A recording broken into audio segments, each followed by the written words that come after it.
Stop living below your potential. Why Your Future is Waiting, published by the Growth Mind Audiobook.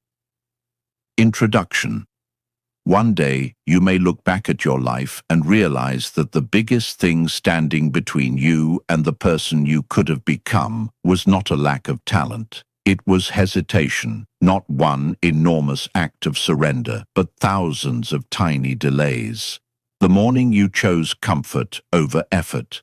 The evening you told yourself you would begin tomorrow. The opportunity you ignored because you were not confident enough. The goal you quietly abandoned because progress was taking longer than you expected. None of those moments felt important at the time. But life is built in moments that rarely announce their importance. A single choice seems insignificant. Repeated choices become habits. Habits become character. Character eventually becomes the shape of a life. And this is where your real challenge begins. You may already know what you should be doing.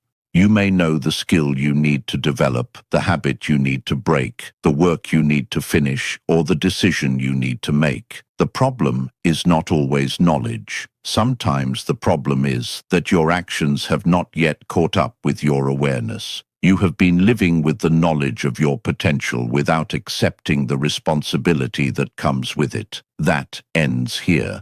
This journey is not about becoming a machine that works endlessly or forcing yourself to live without joy. It is about becoming someone who can direct their own life instead of being directed by impulses, distractions, fear, and temporary moods. You will learn to act before motivation arrives. You will learn to make discomfort useful. You will learn to keep promises when nobody is watching. You will learn to protect your attention as if your future depends on it, because it does. You will fail along the way. You will lose momentum. You will have days when the old version of you tries to take control again. When that happens, you will learn the most important discipline of all: return. Return to the decision. Return to the standard. Return to the work. Your future is not demanding that you become extraordinary overnight. It is asking you to stop abandoning yourself one day at a time. So before we begin, consider this. What if the life you want is not waiting for better circumstances? What if it is waiting for better discipline? And what if the person capable of building that life is not someone you need to find? What if that person is the one you are about to become? Chapter 1. Face the life your habits are creating. There is a moment when you have to stop listening to what you say you want and start paying attention to what your life is actually showing you. Not what you intend to do. Not what you promise yourself you will do when the timing is better. Not what you imagine you could accomplish under perfect circumstances. Look instead at your ordinary Tuesday. Look at the first hour after you wake up. Look at where your attention goes when nobody is telling you what to do. Look at what you repeatedly choose when comfort and progress are placed on opposite sides of the same decision. Your habits are telling a story. The question is whether you are willing to read it.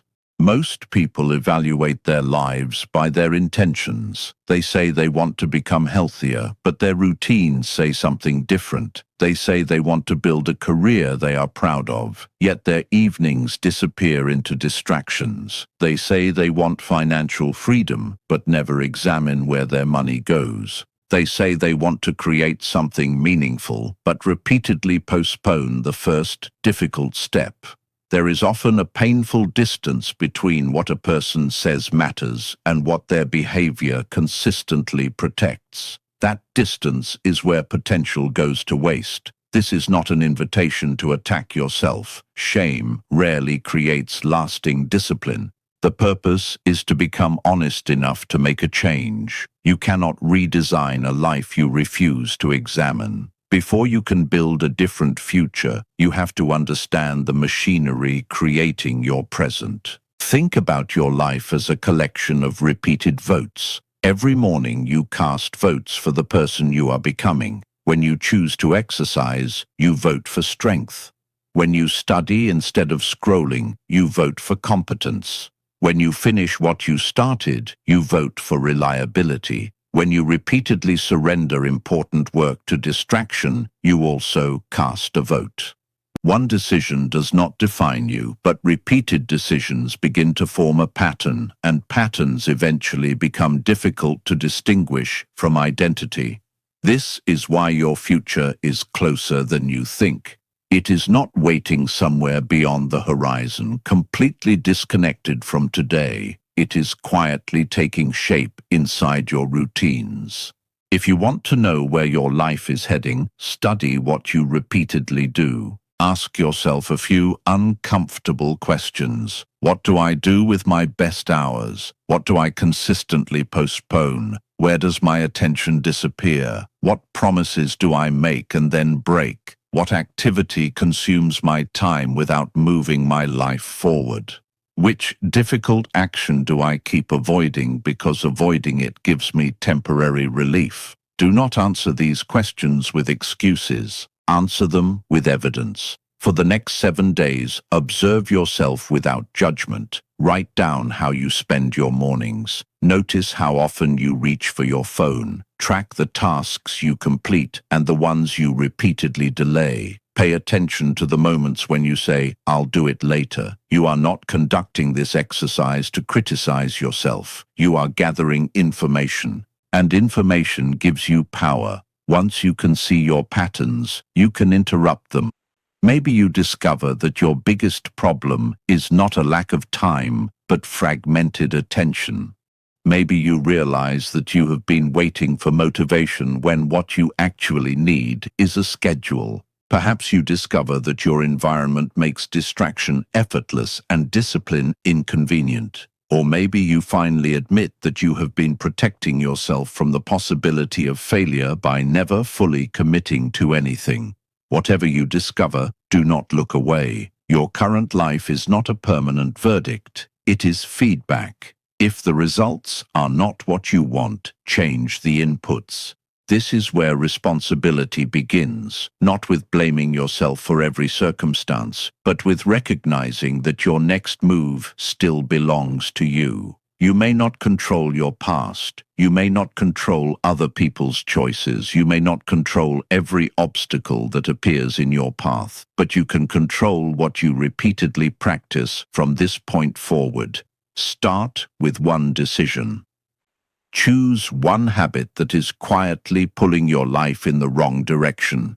Do not attempt to repair everything at once. Identify the behavior that, if changed, would create the greatest positive ripple effect. Then choose one replacement behavior that moves you toward the person you want to become.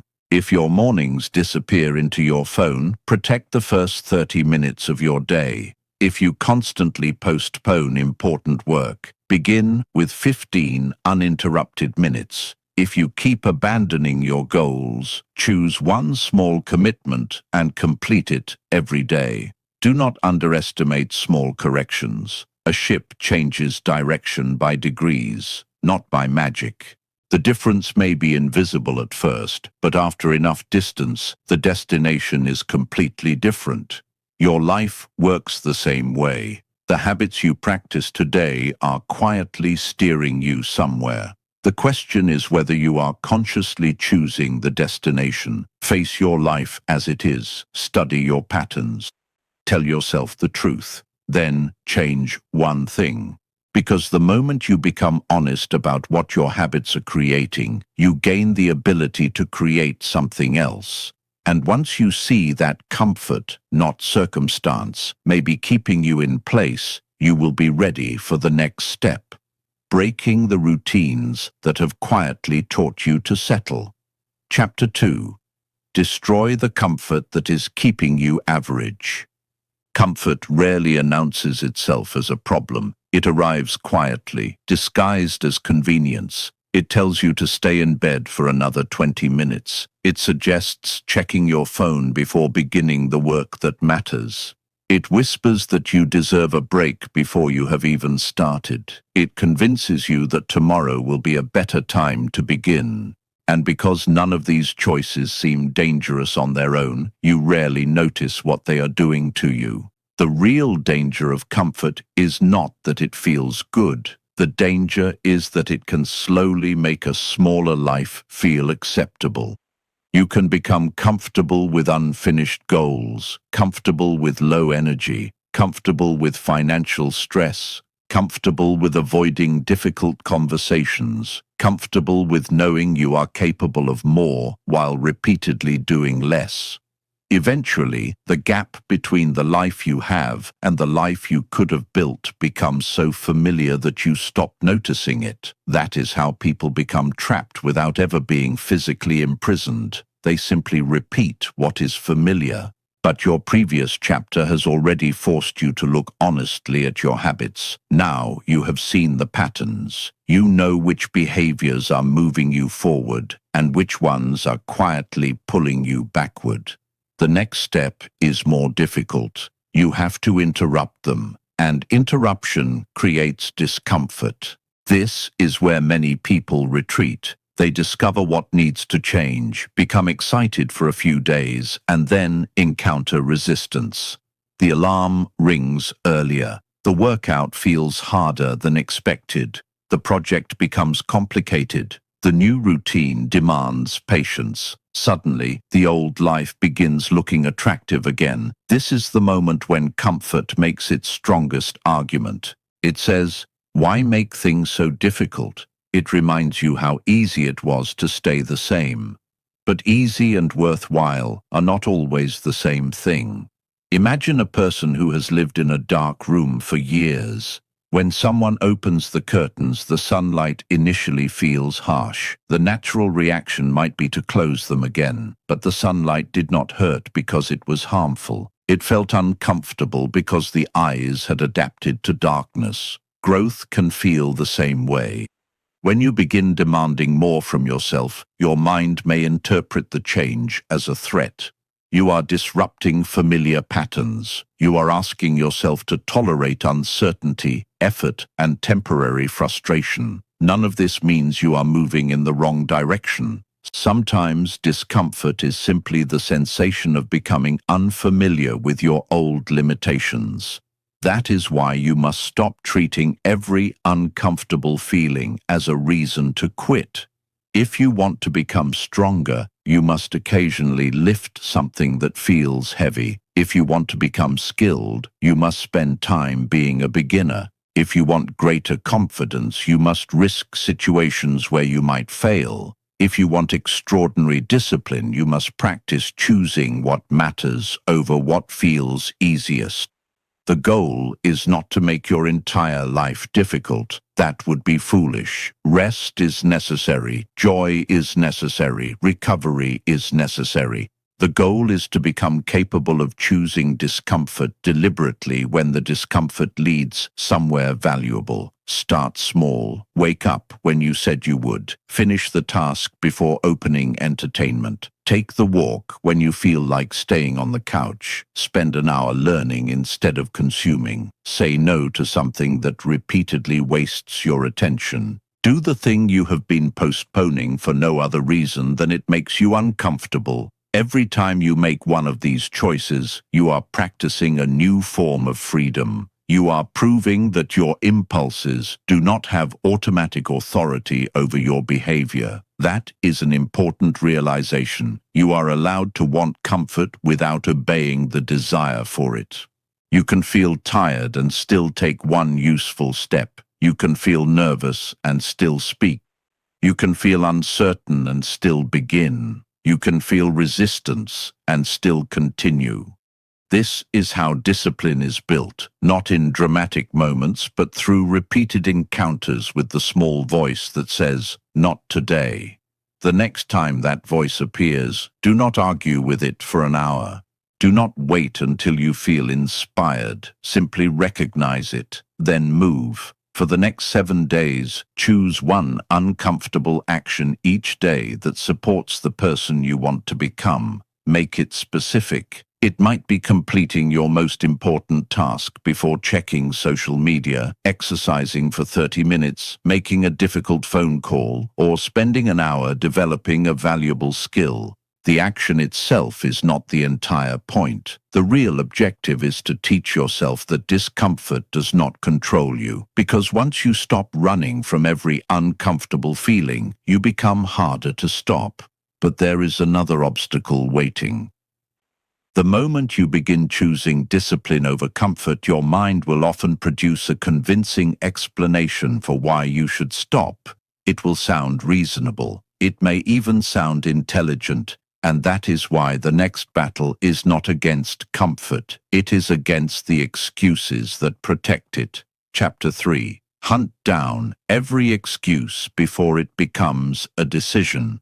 The moment you decide to change, something interesting happens. Your mind begins negotiating with you. You wake up determined to exercise, and suddenly you remember how tired you are. You plan to work on an important project, and your brain reminds you that you have been under a lot of pressure lately. You decide to learn a new skill, and an old thought appears. Maybe this isn't the right time. The excuses rarely sound ridiculous. That is what makes them dangerous. They often arrive dressed as logic. They use facts from your life and arrange them into convincing reasons to remain exactly where you are. You may genuinely be busy. You may genuinely be tired. You may genuinely have obstacles that make progress difficult. But there is a difference between recognizing a real obstacle and allowing that obstacle to become a permanent excuse. Your life changes when you learn to tell the difference. An excuse says, because this is difficult, I cannot move. Responsibility asks, because this is difficult, what can I still do? That single shift changes everything. You do not need to pretend that every problem is easy. You do not need to deny your limitations. You do not need to convince yourself that circumstances never matter. They do. Life can be unfair. Resources can be limited. Responsibilities can be heavy. Some problems genuinely require time. But even when your options are limited, there is usually a next move.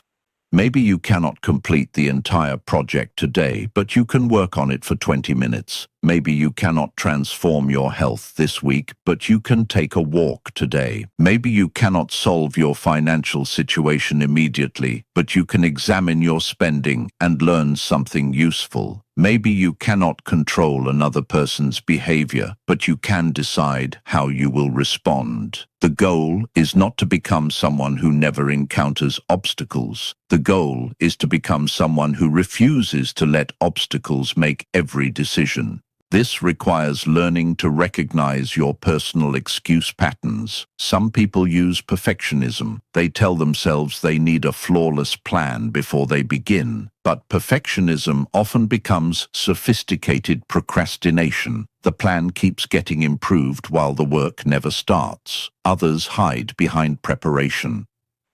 They read another book, watch another video, research another strategy, and tell themselves they are getting ready. Preparation has value, but there comes a point when more information becomes another form of avoidance. Some people blame timing. They are waiting for the right season, the right opportunity, the right level of confidence. But life rarely provides perfect conditions. If you require everything to be ideal before acting, you may spend your entire life standing at the starting line. Others compare themselves to people who are further ahead. They see someone else's success and decide that they started too late, lack the right advantages, or will never catch up.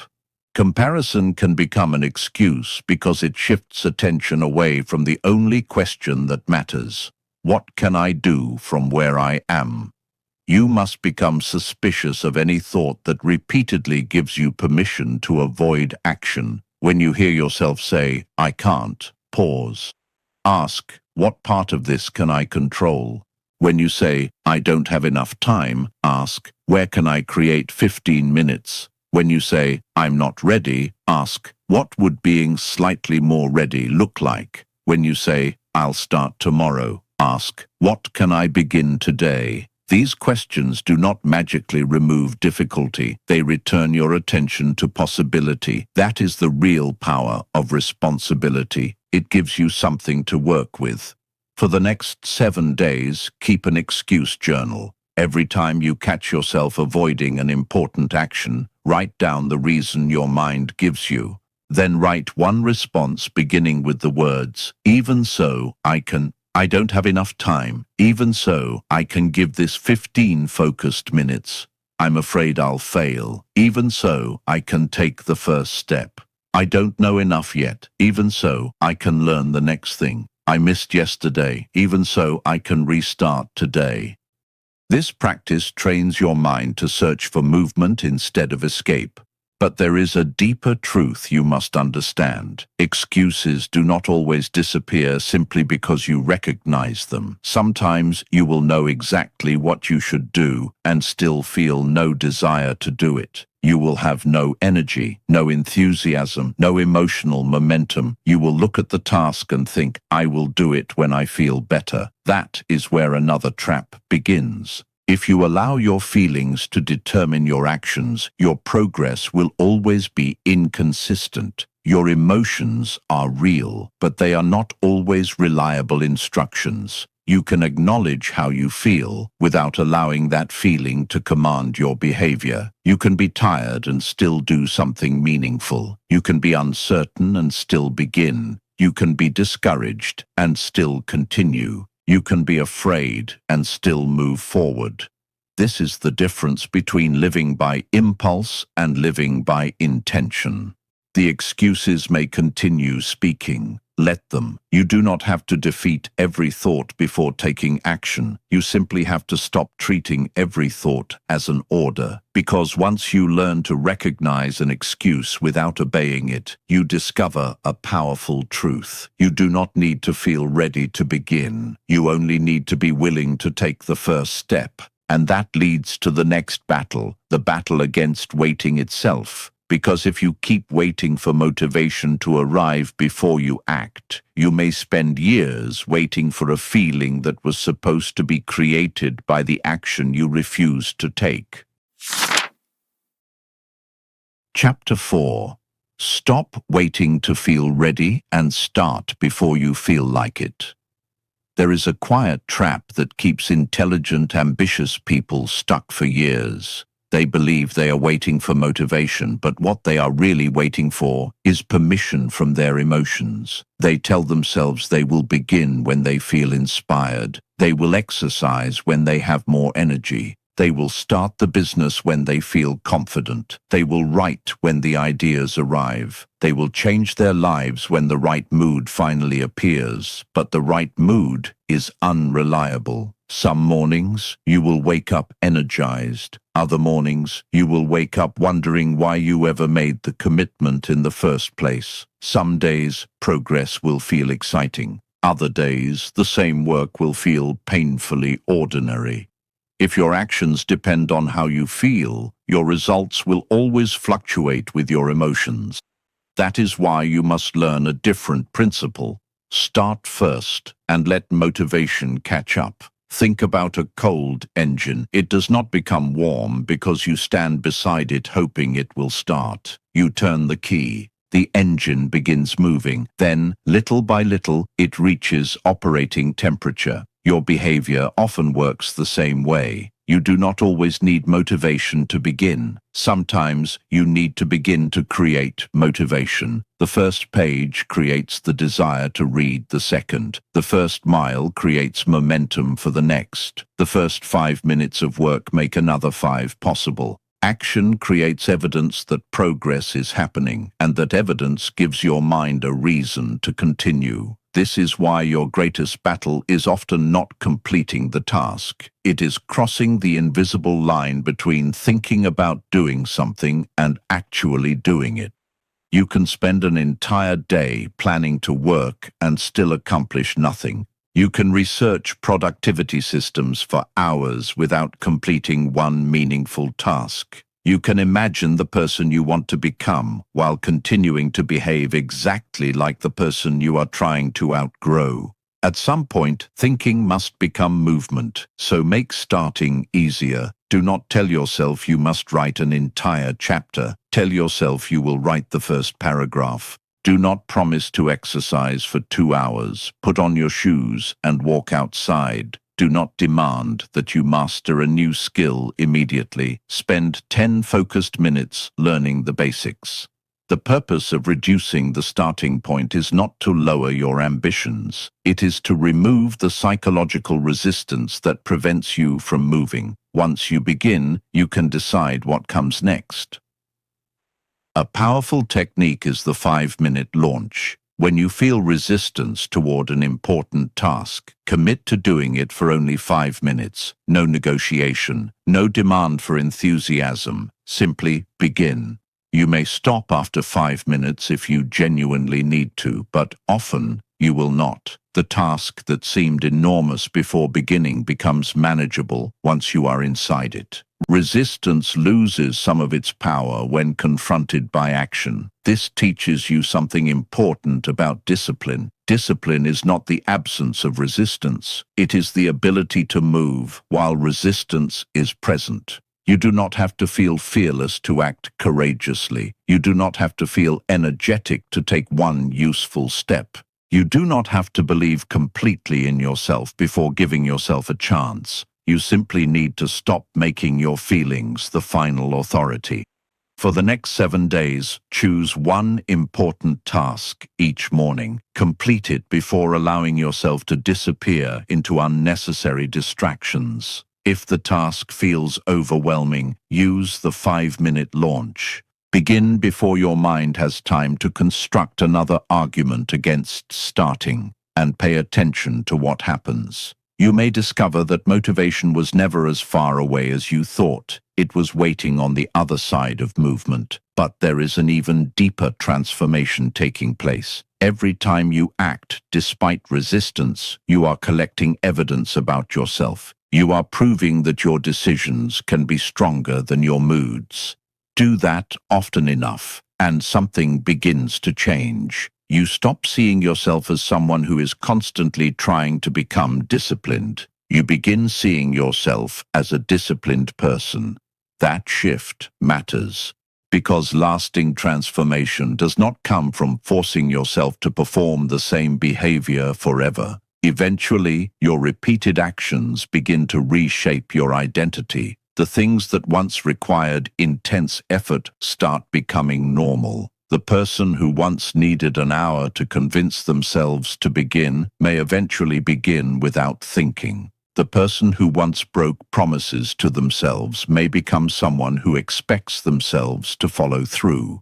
The person who once waited for the perfect moment may finally understand that the perfect moment was never coming. There was only this moment, and this one, and the next. Your future will not be built by the days when you feel unstoppable. It will be built by the ordinary days when you feel nothing special and still decide to move. Start before you feel ready. Begin before you feel confident. Act before the mood arrives. Because every time you do, you are not merely completing a task.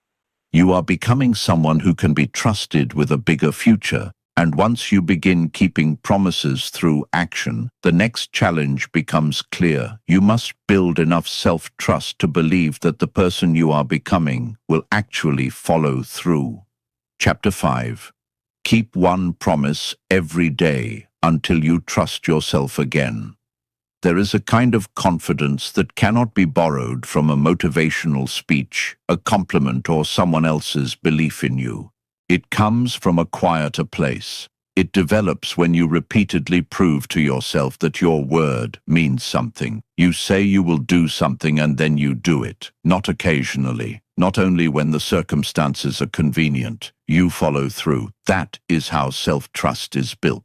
Many people want greater confidence, but they approach it from the wrong direction. They try to convince themselves that they are capable before they have gathered enough evidence to believe it. They repeat positive statements while continuing to break promises to themselves. Then they wonder why doubt keeps returning. Your mind pays attention to your behavior more than your declarations. If you constantly tell yourself you will wake up early and repeatedly press the snooze button, part of you learns that your promises are negotiable. If you decide to exercise and abandon the plan after 3 days, you teach yourself that commitment lasts only until discomfort arrives. If you repeatedly postpone the work that matters, your mind begins expecting you to retreat whenever resistance appears. The problem is not that you are incapable. The problem is that you have been giving yourself evidence of inconsistency. Fortunately, evidence can be changed. You do not need to transform your entire personality overnight.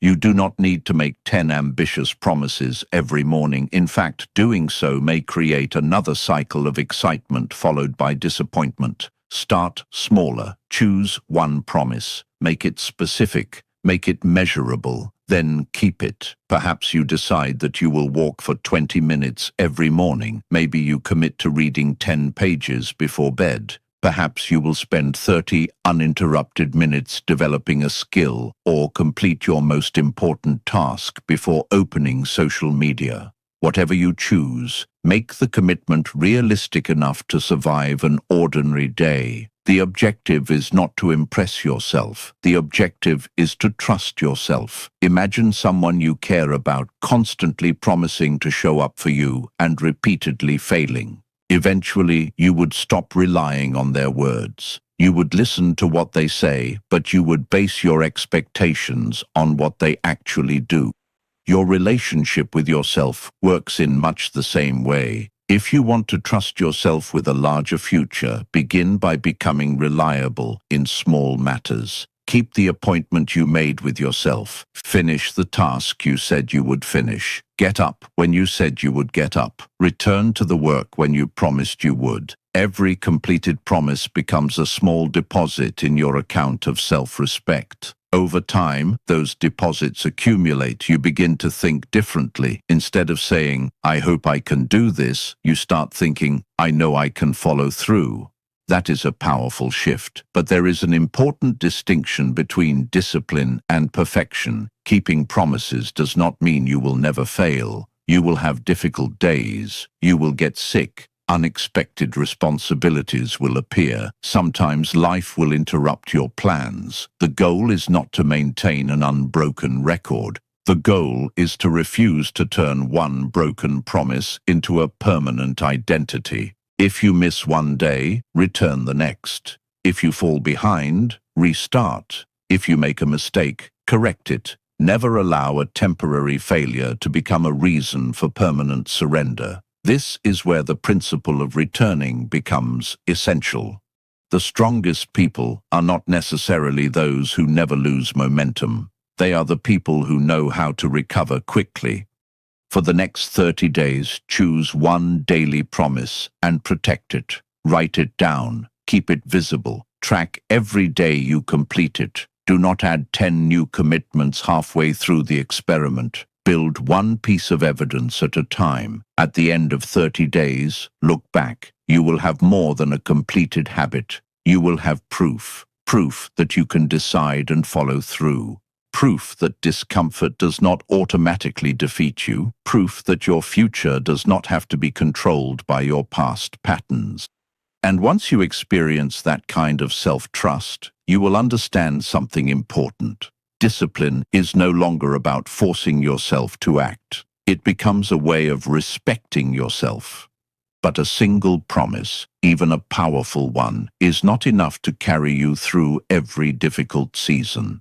Eventually, motivation will disappear, life will become chaotic, and your carefully planned routine will be tested. That is why the next step is bigger. You must build a system that continues working when your enthusiasm does not. Chapter 6. Build a discipline system that works when motivation dies. There is a dangerous moment that arrives after you have made progress. You begin to believe that you have finally changed. You wake up earlier, complete your work, exercise consistently, and keep the promises you made to yourself. For a while, everything feels easier because your motivation is carrying you forward. Then life happens. You sleep badly. Your schedule becomes crowded. Something unexpected demands your attention. You feel exhausted. The excitement disappears. Suddenly, the routine that seemed effortless becomes difficult to maintain. This is where many people discover that they were not actually disciplined. They were simply motivated. Motivation is useful, but it is temporary. It rises and falls with your emotions, your circumstances, your energy, and your environment. If your progress depends entirely on feeling inspired, your progress will always be vulnerable. Discipline begins when you decide that your important commitments cannot be controlled by your mood. But discipline should not mean relying on heroic willpower every day. That approach eventually wears you down. The smarter strategy is to create a system that makes the right action easier to repeat. Think of your environment as an invisible assistant. It is constantly influencing your behavior, often without your permission. If your phone is beside your bed, distraction is immediately available. If your workout clothes are prepared the night before, starting becomes simpler. If your workspace is organized, beginning requires less mental effort. Small changes to your surroundings can reduce the number of battles you have to fight. Do not ask yourself to be stronger than every temptation. Make temptation harder to reach. Do not rely on memory to remind you what matters.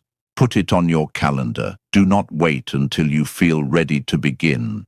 Create a starting ritual that tells your brain it is time to work. The goal is to remove unnecessary decisions. A disciplined life becomes easier when important actions are predetermined. Decide when you will work. Decide where you will work. Decide what you will do first. Decide what you will refuse to do during that period.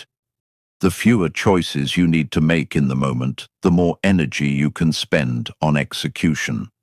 This is why routines are powerful. A routine transforms a decision into a pattern. Instead of asking yourself every morning whether you feel like exercising, you establish a time when exercise simply happens. Instead of negotiating with yourself about whether you should study, you create a regular block dedicated to learning. You are not removing freedom. You are protecting your priorities from temporary impulses. But even the best system will occasionally fail. You will miss a workout. You will waste an evening. You will break your routine. When that happens, avoid the most destructive mistake, turning one failure into a new identity. One missed day is an event. 2 missed days can become a pattern. A month of missed days can become a lifestyle. This is why you need a rule that protects your return. Never disappear twice. If you miss Monday, return Tuesday. If you abandon your routine for a week, restart the next morning. If you lose momentum, rebuild it with the smallest possible action. Do not waste another week feeling guilty about the previous one. Guilt looks backward. Discipline looks for the next move. Your system should also include minimum standards for difficult days. Perhaps your ideal workout is an hour, but your minimum is 10 minutes. Perhaps you normally study for an hour, but on an exhausting day, you read 2 pages. The minimum is not your destination. It is the bridge that keeps you connected to the identity you are building. Consistency is often protected by reducing the size of the action without abandoning the direction. For the next 7 days, design your personal discipline system. Choose 3 daily non-negotiables. Put them into your schedule. Prepare your environment the night before. Remove 1 major distraction. Then create a recovery rule for the days when you fail. Your system should answer one question. What will I do when I do not feel like doing what I said I would do? If you have no answer, your emotions will decide for you. But when the system is already designed, you do not need to negotiate with yourself every morning. You simply follow the path you created when your mind was clear. This is how discipline becomes sustainable. You stop trying to win every battle through force. You begin arranging your life so that your better choices become easier to repeat, and eventually something remarkable happens. The actions that once required enormous effort begin to feel ordinary. You no longer need constant motivation because your routines carry part of the weight. But there is a limit to what systems can protect you from. Sooner or later, discipline will lead you directly toward something you genuinely fear, a decision you have avoided, a risk you have postponed, a challenge that could expose your weaknesses. And when you reach that point, routines alone will not be enough. You will need courage. You will have to take the step that scares you and discover that fear does not have to disappear before you move. Chapter 7. Do the one thing you are afraid to do. There comes a point in every serious transformation when discipline takes you to a door you have been avoiding for a long time. You may have built better habits, created a routine, protected your attention, and learned to keep promises to yourself. Yet one obstacle remains untouched: fear. Not the obvious kind that makes you run from immediate danger, but the quieter kind that convinces you to stay where you are. It appears when the next step carries consequences. It tells you that you might fail, embarrass yourself, disappoint someone, lose money, be rejected, or discover that you are not as capable as you hoped. So you delay, you research a little longer, you prepare another plan, you wait for confidence. But sometimes preparation is not preparation anymore. Sometimes it is fear wearing a professional disguise. The truth is that you may never feel completely ready for the opportunities that matter most. Confidence often arrives after the decision, not before it. Think about the first time you learned to ride a bicycle. You could not gain balance by studying balance. Eventually, you had to move, wobble, and risk falling. The experience itself taught you what preparation alone could never teach. Life works the same way. There are lessons that can only be learned while moving. You cannot think your way into courage. You practice courage by taking action while uncertainty is still present. This does not mean you should be reckless. Courage is not ignoring risk or pretending consequences do not exist. Courage is looking honestly at the risk, preparing intelligently, and then refusing to let fear make every decision for you. Ask yourself what you have been postponing.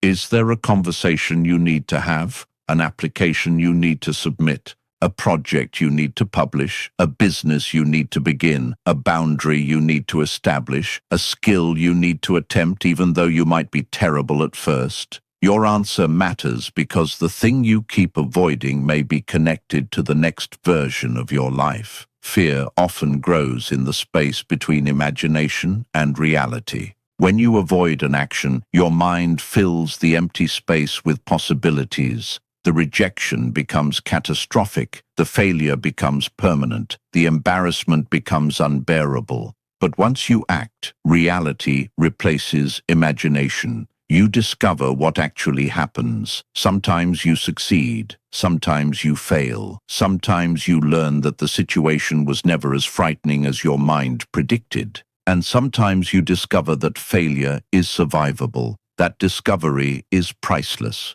The goal is not to eliminate fear. The goal is to make fear smaller than your commitment. You can feel nervous and still make the call. You can doubt yourself and still submit the application. You can be afraid of criticism and still publish your work. You can feel uncertain about the outcome and still take the next step. The question is not, how can I stop being afraid? Ask instead, what would I do if I accepted that fear might come with me?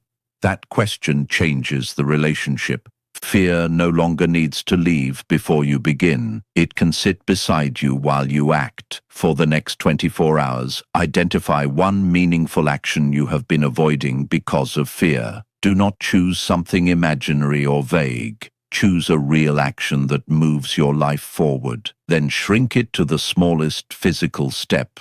If you want to start a business, research one specific requirement or contact one potential customer. If you want to write, open the document and complete one page. If you need a difficult conversation, write down the first sentence you need to say. If you want to apply for an opportunity, complete the first section of the application. The objective is movement.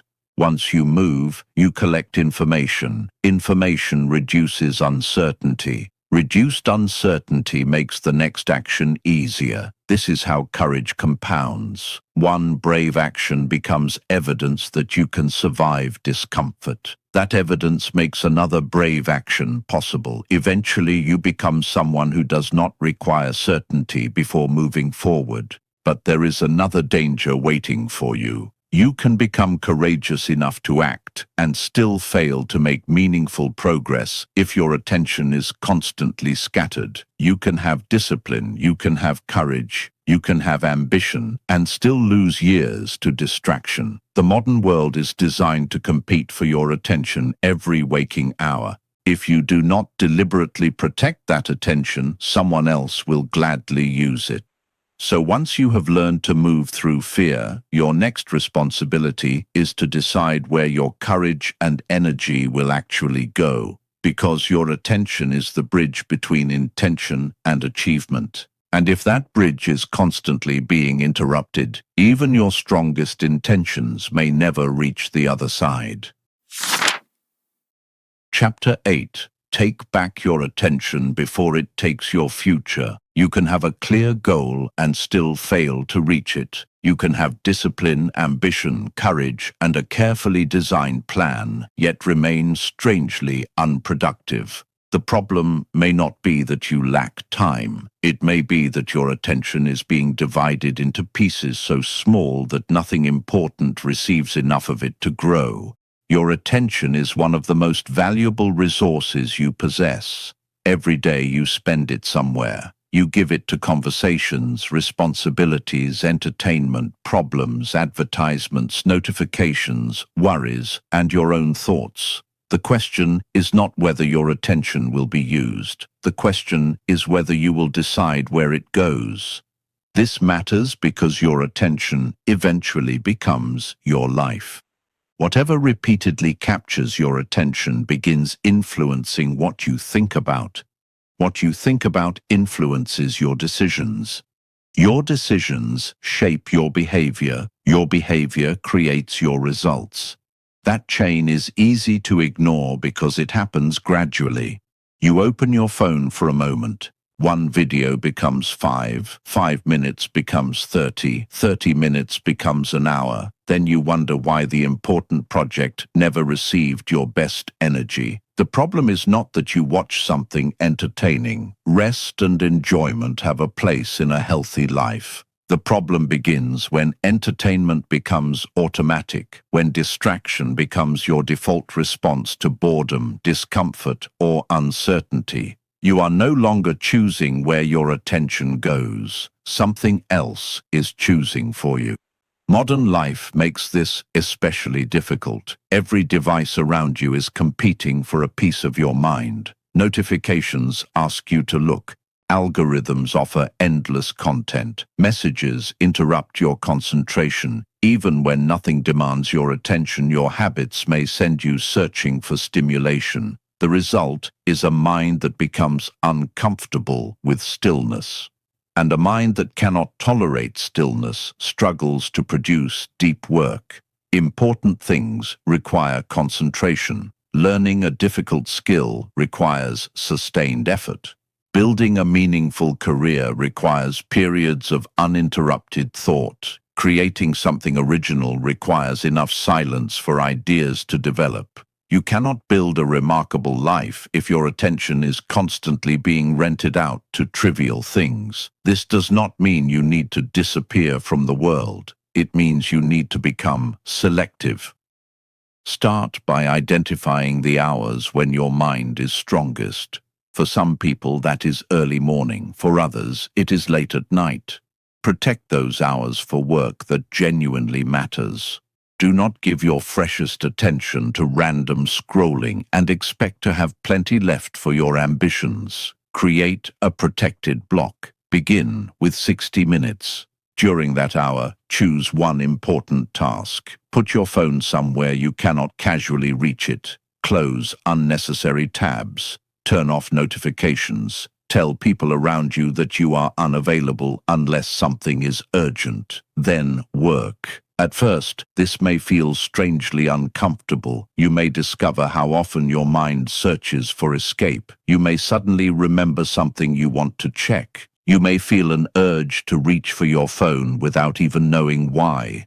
Notice the urge. Do not obey it automatically. This is how you rebuild your ability to concentrate.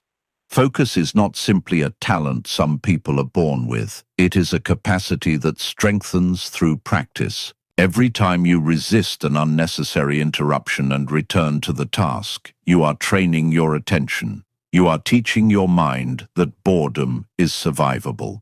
You are teaching it that difficulty does not require escape. You are teaching it that one meaningful task deserves your full presence. There is another powerful strategy. Create friction around distraction. If an app repeatedly steals your time, remove it from your phone. If your phone interrupts your mornings, leave it outside the bedroom. If certain websites consume your attention, block them during your work hours. Do not rely entirely on self-control when you can redesign the environment. Make distraction inconvenient. Make focus convenient. Prepare the materials you need before beginning. Keep your workspace clean. Decide in advance what you will work on. When the starting point is obvious, you eliminate another opportunity for procrastination. Then remember this. Attention is not only about what you look at, it is also about what you repeatedly think about. If you spend every day mentally rehearsing everything that could go wrong, your attention is being consumed by fear.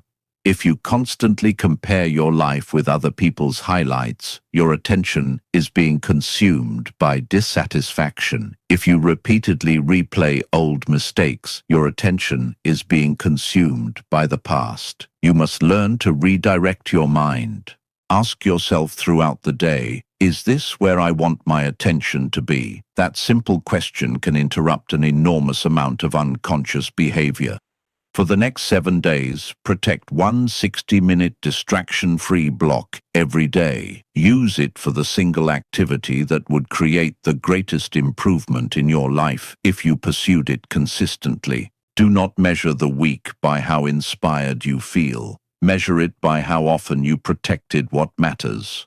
Because your future will not be built from the hours you gave away without noticing. It will be built from the hours you deliberately reclaimed. And when you begin protecting your attention, you will discover something else. The most meaningful work often happens before anyone notices it. There may be no applause, no audience, no immediate reward. Just you, the work, and the decision to continue. That is where the next stage of your transformation begins. You must learn how to keep moving when nobody is watching. Chapter 9. Work in silence until your results have something to say. There is a stage in personal growth when you must stop asking whether other people can see your progress and start asking whether you can see it yourself. This is where many people lose momentum. They begin something meaningful, then immediately look for recognition. They announce their plans before doing the work. They tell everyone about the new routine, the ambitious goal, the business idea, the book they are going to write, or the person they are determined to become. For a brief moment, they experience the emotional reward of accomplishment without having completed anything. Talking feels like movement, but talking is not movement. There is nothing wrong with sharing your dreams with people you trust. Encouragement can be valuable. Accountability can be powerful. The problem begins when external attention becomes the fuel that keeps you going, because eventually the attention disappears. The compliments stop. The excitement fades. Nobody asks how your project is progressing. Nobody notices that you woke up early. Nobody celebrates the 100th repetition of a habit. And now you face the real test. Will you continue when there is no audience? This is where private discipline becomes more powerful than public enthusiasm. The most important work in your life will often be invisible while you are doing it. The hours spent learning, the mistakes nobody sees, the practice that feels repetitive, the mornings when you show up without feeling inspired, the evenings when you choose your long-term goal over another temporary distraction. None of these moments look impressive, but they are building something. Imagine a tree growing beneath the soil. For a long time, there is little visible evidence. Roots are spreading in darkness. Nothing dramatic appears above the surface. Someone looking only at what is visible might assume nothing is happening. Then, eventually, the tree rises. The growth was not sudden. It was simply hidden. Your progress can be the same. There will be seasons when you are working harder than your results suggest. You may study for months before your skill becomes noticeable. You may exercise consistently before your body visibly changes. You may build something for years before anyone recognizes its value. This is why you must learn to respect invisible progress. Do not abandon meaningful work simply because the results have not arrived on your preferred schedule. Instead, develop a private standard. Ask yourself, did I do what I said I would do today? That question is more valuable than, did anyone notice? Because when you measure yourself by attention, you become dependent on other people's reactions. When you measure yourself by your standards, you become internally directed. This is a profound shift. You stop performing discipline. You start practicing it. You stop trying to look successful. You start becoming capable. You stop announcing the person you want to be. You begin behaving like that person when nobody is watching. For the next 30 days, choose one meaningful goal and keep your progress mostly private. You do not need to hide from everyone. Simply resist the urge to constantly announce every step. Let your actions accumulate before you seek recognition. Use the silence as a training ground. When you feel tempted to tell everyone what you are going to accomplish, ask yourself whether that energy could be redirected into doing the work. When you want praise for starting, give yourself satisfaction for continuing. When you feel disappointed because nobody noticed your effort, remember that the purpose of your discipline is not to entertain an audience. It is to transform your life. There will also be moments when the silence feels lonely. You may wonder whether your effort is worth it. You may compare yourself with people who seem to be progressing faster. You may see others receiving attention for achievements you have been quietly working toward. Do not let someone else's visibility make you doubt your own direction. You are not seeing their entire journey. You are seeing a carefully selected moment. Stay with your process. The person who can continue without applause develops a rare kind of strength. They become less vulnerable to praise and less devastated by criticism. Their commitment comes from somewhere deeper than public approval. That does not mean becoming indifferent to people. It means refusing to hand them control over your motivation. Let your work speak. Let your consistency speak. Let your character speak. Let the results arrive when they are ready. And remember, silence does not mean inactivity. It means allowing your actions to become louder than your announcements. But eventually, your private work will force you to confront another uncomfortable truth. To build a different future, you cannot continue carrying every habit, relationship, belief, and identity from your old life. Growth sometimes requires addition, but often it requires subtraction. You may need to release what repeatedly pulls you backward. You may need to stop feeding the habits that keep recreating the person you are trying to outgrow. And that means the next step is not about adding more to your life. It is about having the courage to remove what no longer belongs there. Chapter 10. Kill the habits that keep recreating your old life. There comes a point in personal growth when adding more is no longer the answer. You can collect better routines, read more books, set bigger goals, and fill your calendar with productive activities, yet still feel strangely stuck. The reason may be simple. You are trying to build a new life while continuing to feed the habits that created the old one. Growth is not always about doing more. Sometimes it is about removing what keeps pulling you backward. Imagine trying to move forward while carrying a heavy backpack filled with stones. You could become stronger and walk faster, but every step would still cost more energy than necessary. Eventually, you would have to ask a different question. Not, how can I become strong enough to carry this? But, why am I carrying it at all? Your habits can become that backpack. Some are obvious: endless scrolling, constant procrastination, poor sleep, avoiding exercise, spending more than you earn, starting projects and abandoning them, saying yes to everything, complaining without taking action. Others are harder to recognize because they may once have served a purpose. Perhaps you learned to avoid difficult conversations because conflict frightened you. Maybe you became a perfectionist because mistakes were criticized when you were younger. Perhaps you learned to stay busy because slowing down forced you to confront uncomfortable thoughts. A behavior can protect you in one season and limit you in another. The fact that a habit helped you survive the past does not mean it deserves a permanent place in your future. This is why transformation requires honesty. Ask yourself, what behavior keeps producing the same result I claim I don't want?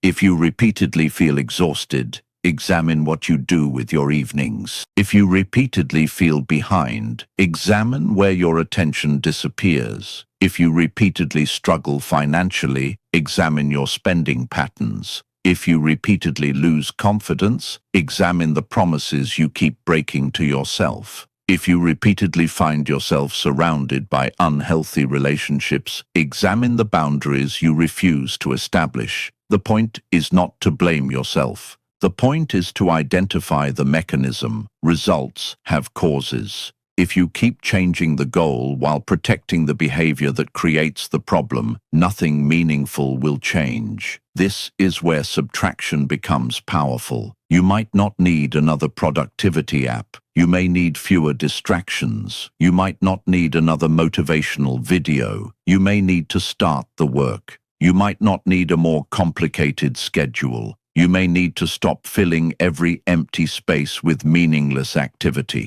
You might not need more confidence. You may need to keep one promise long enough to rebuild trust in yourself. Ask yourself what you can remove before deciding what else to add. For the next 30 days, choose one habit that consistently weakens your progress. Do not choose 10, choose one. Make the replacement clear. If you want to stop checking your phone first thing in the morning, decide what you will do instead. If you want to stop wasting your evenings, decide exactly where those hours will go. If you want to stop abandoning difficult tasks, establish a minimum amount of work you will complete before allowing yourself to quit. Removal becomes easier when it is paired with replacement. You are not simply taking something away, you are making room for something better. But there is another trap to avoid. Do not turn your personal transformation into a war against yourself. You are not required to hate the person you used to be. That person made decisions with the awareness, resources, fears, and experiences available at the time. Respect your past without allowing it to control your future. You can say, "That was who I was." Then add, "But that is not who I have to remain."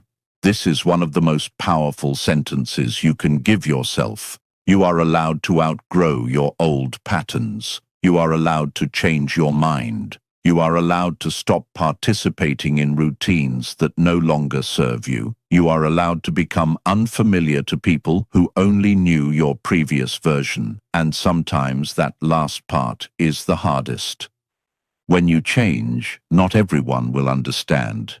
Some people may prefer the version of you who was always available, always agreeable, always distracted, or always willing to settle. Your growth may disturb relationships built around your old behavior. That does not automatically mean you should abandon those relationships. But it does mean you must decide what you are willing to sacrifice to remain the same. Your future requires space. Create that space. Remove one habit. End one unnecessary commitment. Set one boundary. Decline one distraction. Clean one part of your environment. Complete one unfinished responsibility that has been occupying mental space. Every act of subtraction sends a message. Your future deserves room to exist. And as you remove what no longer belongs, you will discover a deeper responsibility waiting for you. You cannot blame your past forever. You cannot wait for someone else to rescue your potential. Eventually, you must accept ownership of your next move, not your entire life at once, just the next move. That is where real freedom begins. Chapter 11. Take complete ownership of your next move. There is a moment in every meaningful transformation when you realize that waiting for someone else to change your life is costing you more than taking responsibility ever could. It is easy to believe that your progress depends on circumstances becoming kinder. You tell yourself that you will begin when your finances improve, when your schedule becomes less demanding, when your confidence grows, when someone finally supports you, or when the people around you stop creating problems. Sometimes those circumstances really are difficult, but difficulty does not remove your responsibility for what happens next. You may not have chosen everything that happened to you, but you still have influence over what you do with what happened. That is the difference between blame and ownership. Blame looks backward and asks, "Whose fault is this?" Ownership looks forward and asks, "What is my next move?" That question can change the direction of your life. When something goes wrong, your first instinct may be to analyze everything that should have happened differently. You replay the conversation, you criticize the decision, you think about the person who disappointed you. You imagine how much easier everything would be if circumstances had been different. But there is a point when reflection becomes repetition. You cannot drive forward while staring continuously into the rearview mirror. At some stage, you have to look through the windshield. Your next move may be small. It may be sending the email, making the call, apologizing, applying again, starting over, saving the first dollar, studying the next lesson, taking the walk, having the conversation. The action does not have to solve your entire problem.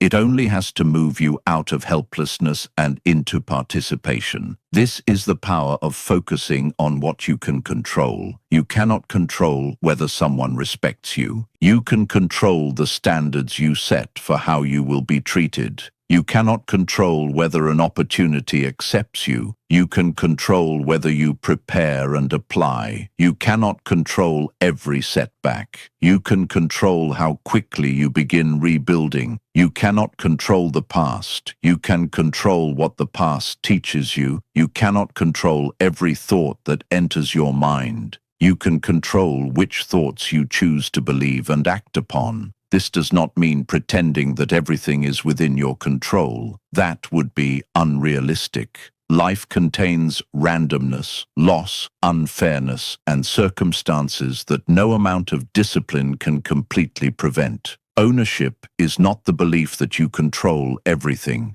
It is the decision to stop wasting your energy on everything you cannot control. Imagine standing in a storm. You cannot command the weather to stop. But you can decide whether you will secure the roof, protect the people inside, and prepare for what comes next. That is what ownership looks like. It is practical. It asks, given the situation I am in, what is the most useful thing I can do now? This question prevents you from becoming addicted to helplessness. For the next 7 days, whenever you face a problem, divide a page into 2 sections. On one side, write outside my control. On the other, write within my control. Be brutally honest. You may not control the economy, another person's opinion, an unexpected delay, or what happened yesterday. But perhaps you control whether you learn a new skill, make a better decision, ask for help. Change your routine, set a boundary, or take another attempt. Then choose one action from the second column. Do it immediately, if possible. This exercise may seem simple, but it changes your mental posture. Instead of standing outside your own life waiting for conditions to improve, you step back into the driver's seat. And once you accept responsibility for your next move, another powerful change occurs. You stop needing perfect clarity before taking action. You realize that you do not need to know exactly how everything will unfold. You only need enough clarity to identify the next useful step. That is how large transformations are actually built. One decision, one action, one correction, then another. The future rarely reveals itself all at once. It becomes visible as you move toward it. So stop demanding a complete map before taking the first step. You already know more than you think. You know the conversation you have been avoiding. You know the habit that needs to end. You know the work that needs to begin. You know the skill you should develop. You know the responsibility you have been postponing. You may not know everything, but you know enough to move. And sometimes the most empowering sentence you can say is not, "I know exactly what to do." It is simply, "I will figure out the next step." That is enough. Take responsibility for your next move, even when the entire path is unclear, because every time you act on what you can control, you strengthen your ability to influence what comes next. But eventually, you will reach a point where knowing the next move is not the problem. You will know exactly what needs to happen. You will simply have to decide whether you are finally willing to do it. That decision may change everything. Chapter 12. Make the decision you have been avoiding. There is a particular kind of exhaustion that comes from postponing a decision you already know you need to make. It is not the exhaustion of physical work. It is the mental weight of carrying the same unanswered question through every morning, every conversation, and every quiet moment. Should I stay or leave? Should I begin or wait? Should I take the opportunity or remain where I am? Should I finally let go? You may tell yourself that you need more information. Sometimes you do. Important decisions deserve thoughtful consideration. But there is a difference between gathering useful information and hiding inside endless analysis. At some point, research becomes avoidance. You read another article, ask another person, create another list of advantages and disadvantages, wait another month, then another. The decision remains exactly where you left it. This is how indecision quietly steals years. It does not destroy your life in one dramatic moment. It simply keeps you suspended between two directions, unable to fully invest in either one. You cannot build momentum while constantly reopening the question of whether you should begin. There comes a moment when you have to choose. Not because you are certain, because you are committed. Certainty is often misunderstood. People imagine that confident decisions are made by people who know exactly how everything will turn out. In reality, most meaningful decisions involve incomplete information. You can prepare carefully and still face unknowns. You can make a thoughtful choice and still encounter unexpected consequences. The goal is not to predict the future perfectly. The goal is to make the best decision you can with the information available, then become capable of responding to what happens next. That is a much stronger mindset. Instead of asking, "What if I make the wrong decision?" ask, "If this decision becomes difficult, will I be willing to adapt?" That question returns power to you. You may not control every outcome, but you can develop the ability to respond. This is especially important when choosing a direction for your life. You do not need to know your entire 5-year plan before taking your next step. You need enough clarity to identify what deserves your commitment now. Sometimes the path becomes clear only after you start walking. A person who waits for absolute certainty may remain at the starting line forever. A person who chooses, acts, observes, and adjusts can learn their way forward. This is why decision should be followed by action. A decision without action is only a preference. If you decide to become healthier, schedule the workout. If you decide to change careers, learn the required skill. If you decide to build something, create the first version. If you decide to leave behind an unhealthy pattern, remove the trigger that keeps pulling you back. If you decide to pursue an opportunity, submit the application. Give your decision a physical form. Otherwise, your mind may congratulate you for deciding while your life remains unchanged. Here is a simple exercise. Write down the decision you have been postponing. Then answer 3 questions. What am I afraid will happen if I choose? What will it cost me if I continue avoiding the choice? What is the smallest action that would demonstrate that I have truly decided? The second question is often the most revealing. People spend enormous energy calculating the risks of action while ignoring the risks of inaction. But inaction has a price. Every year you remain in the wrong environment is a year you do not spend building the right one. Every month you postpone learning is a month of lost progress. Every time you refuse to address a problem, you give it another opportunity to grow. Avoiding a decision does not eliminate consequences. It simply allows circumstances to make the decision for you. So choose consciously. Give yourself a deadline when appropriate. Gather the information you genuinely need. Ask for wise advice. Consider the consequences. Then stop reopening the same question simply because uncertainty remains. Once you decide, give the decision enough time to produce evidence. Do not plant a seed today and dig it up tomorrow to check whether it is growing. Commitment requires patience. There will be moments when doubt returns. That does not necessarily mean you chose incorrectly. Sometimes doubt is simply the mind reacting to unfamiliar territory. Remember the person you were becoming in the earlier chapters of this journey. You learned to act before motivation. You learn to tolerate discomfort. You learn to work without applause. You learn to take ownership. Now you must use all of that strength to choose a direction, because discipline without direction can become exhausting. You can become extremely efficient at climbing a ladder that is leaning against the wrong wall. Your future needs more than effort. It needs intention, so make the decision, not recklessly, not impulsively, but deliberately. Then take the first step before your fear has time to reopen the negotiation. Because once you finally choose your direction, the next question becomes even more important. What kind of future are you actually trying to build? It is time to stop merely escaping the life you do not want and begin designing the life you do. Chapter 13. Design the future that makes discipline worth it. There is a moment when discipline stops being about escaping the life you dislike and becomes about creating the life you genuinely want.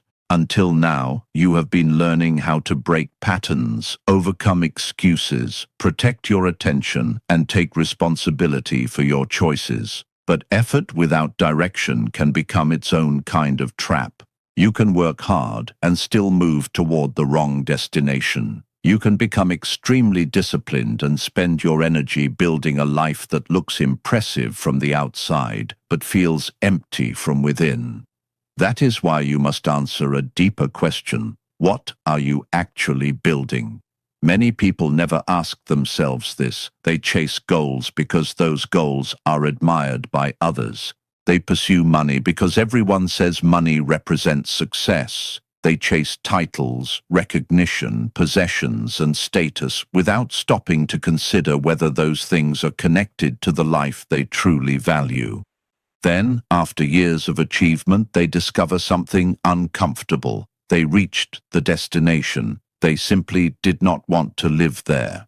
Your future should not be a collection of things that impress other people. It should be a life that makes sense to you. So begin with the basics. What does freedom mean to you? Maybe it means controlling your schedule. Maybe it means having enough financial stability to make choices without constant fear. Perhaps it means having the ability to spend more time with the people you love. What does meaningful work look like? Maybe you want to build something of your own. Perhaps you want to become exceptional at a craft. Maybe your greatest ambition is to help people through your work. What kind of person do you want to be when life becomes difficult? Reliable, calm, courageous, disciplined, generous, strong enough to keep your word.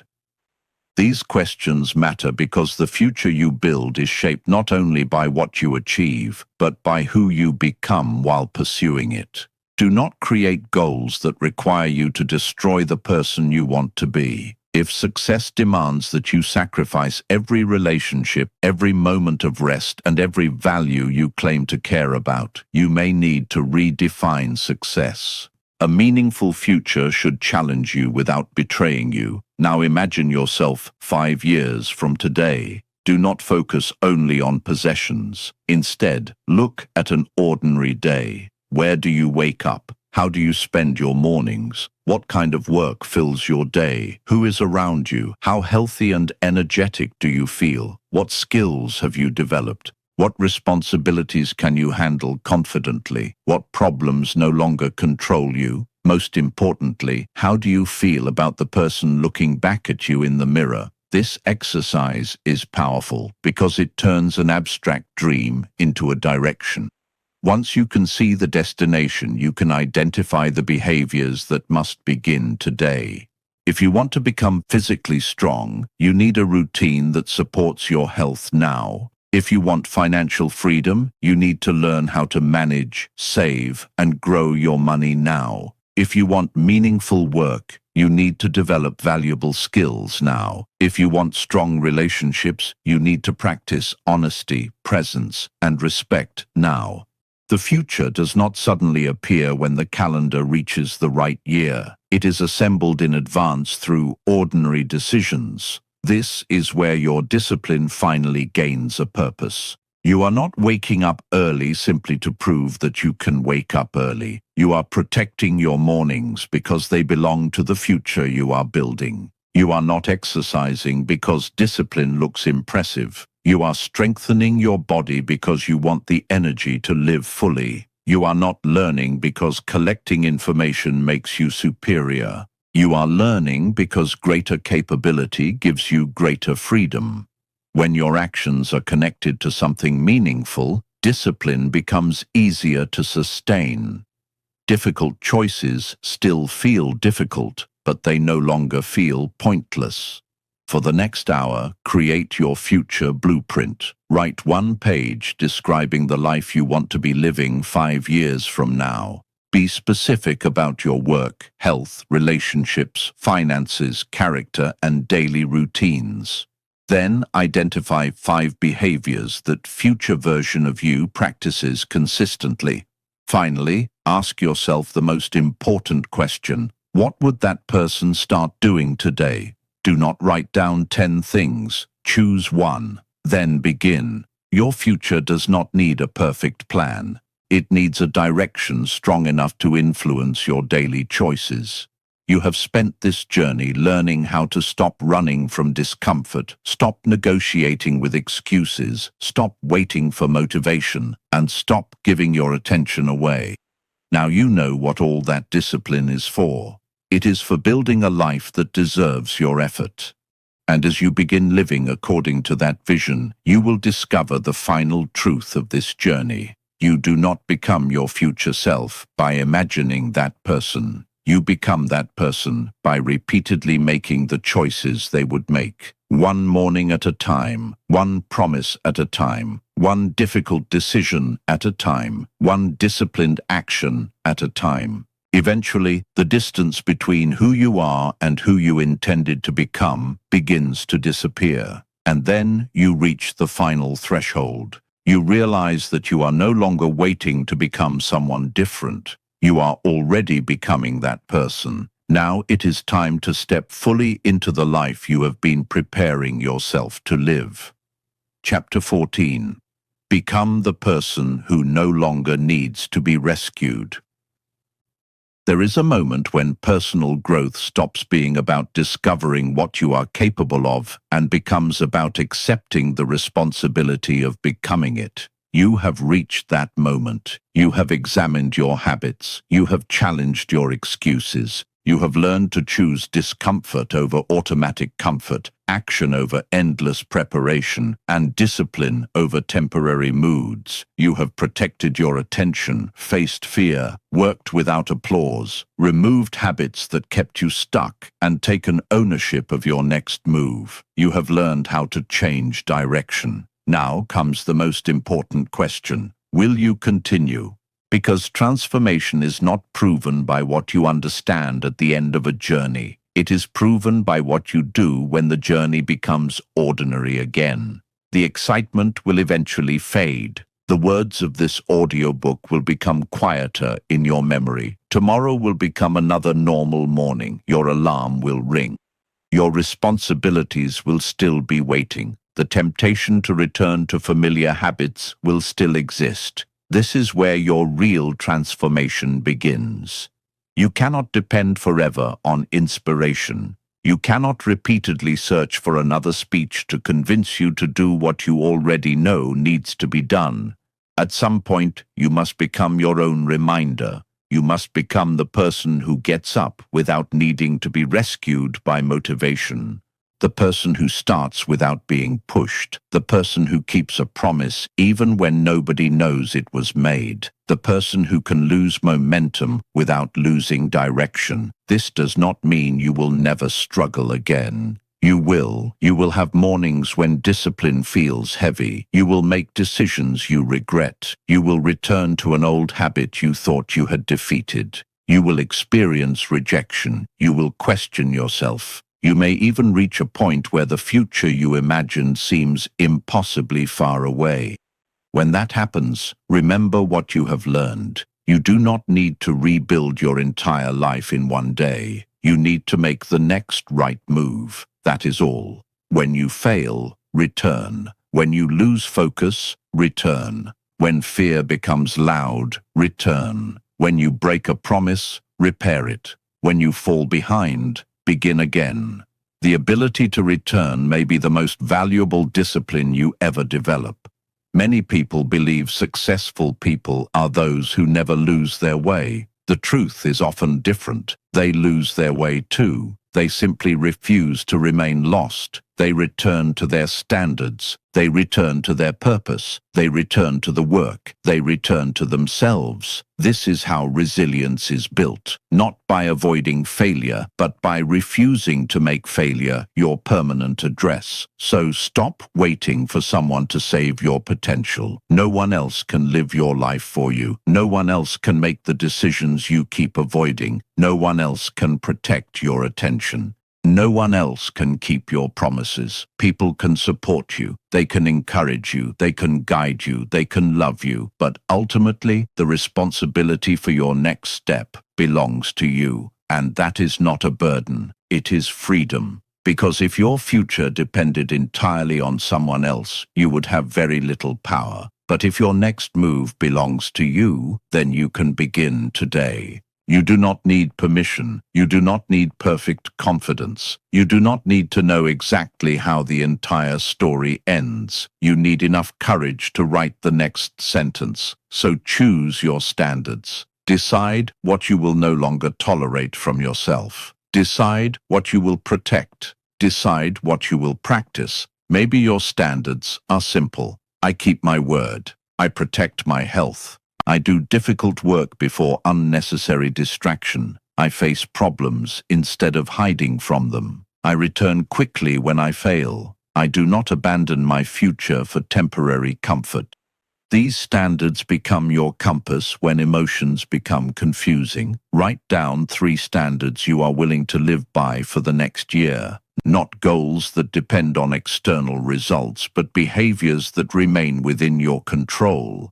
Then ask yourself each morning, What would the person I am becoming do today? And answer with action, not with another plan, not with another promise, with action, because the future version of you is not created in some distant moment when everything finally becomes perfect. That person is being built right now, in the choice to get up, in the decision to continue, in the discipline to focus, in the courage to begin again. You may have spent years living below your potential. That does not mean you have to spend the rest of your life doing the same. Your past explains where you have been. It does not own where you are going. The future is still unwritten. And every disciplined decision you make today becomes part of the person who will eventually live it. So step forward. Not because you are guaranteed success, not because fear will disappear, not because the road will always be easy. Step forward because you are finally done abandoning your own potential. You are no longer waiting for your life to begin. You are building it. And from this point forward, when life asks whether you are willing to become the person you know you can be, you will not need to search for an answer. You will simply return to the next action, then another, until one day you look around and realize something extraordinary. The future you spent years waiting for did not arrive from somewhere outside you. You built it, choice by choice, habit by habit, day by day, and the person who built it was you. Conclusion: your future is waiting for your decision.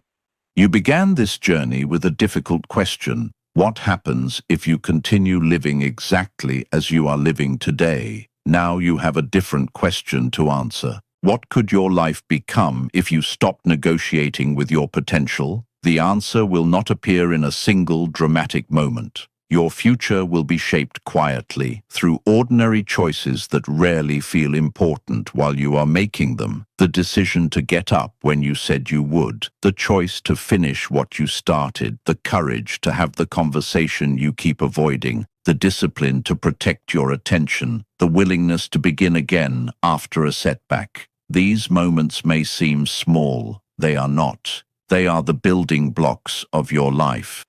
You have learned that potential means very little without action. You have learned that comfort can become a cage, excuses can become decisions, and motivation cannot be trusted to carry you forever. You have learned to build systems, keep promises, face fear, work without applause, remove what weakens you, and take responsibility for your next move. But none of those lessons matter if they remain ideas. The real test begins when this audiobook ends. Tomorrow, the choice will return. You will have a reason to delay, a reason to scroll, a reason to stay comfortable, a reason to tell yourself that you will begin later. And in that moment, remember who you decided to become. You do not need to win every day. You need to keep returning. If you fall, get back up. If you lose momentum, rebuild it. If you make a mistake, learn from it. If fear appears, take the next step with fear beside you. Do not demand perfection from yourself. Demand honesty. Demand effort. Demand that you stop abandoning your future every time the present becomes uncomfortable. Your life does not need to change completely tomorrow, but something must change today. Choose one habit, keep one promise, take one difficult action, protect 1 hour, make one decision, then repeat. That is how extraordinary lives are built, not through a single heroic moment, but through thousands of ordinary moments in which a person chooses not to betray what they know matters. Your potential was never the problem. You were never required to become someone else. You simply needed to stop living as though your abilities were optional. Your future is waiting, but it is not waiting passively. It is being shaped by what you do right now. So stop waiting for confidence. Stop waiting for perfect conditions. Stop waiting for someone to rescue you. Start with what you have. Start where you are. Start before you feel ready. And when the old version of you calls you back toward comfort, remember the truth you now understand. You do not need a new life to become a new person. You need new choices. Make them consistently, and eventually your life will have no choice but to change. One day you will look back at the person who kept postponing, hiding, hesitating, and settling. You will recognize that person, but you will no longer be controlled by them, because you finally stopped waiting for your future to arrive. You became disciplined enough to build it, and that is the moment everything changes.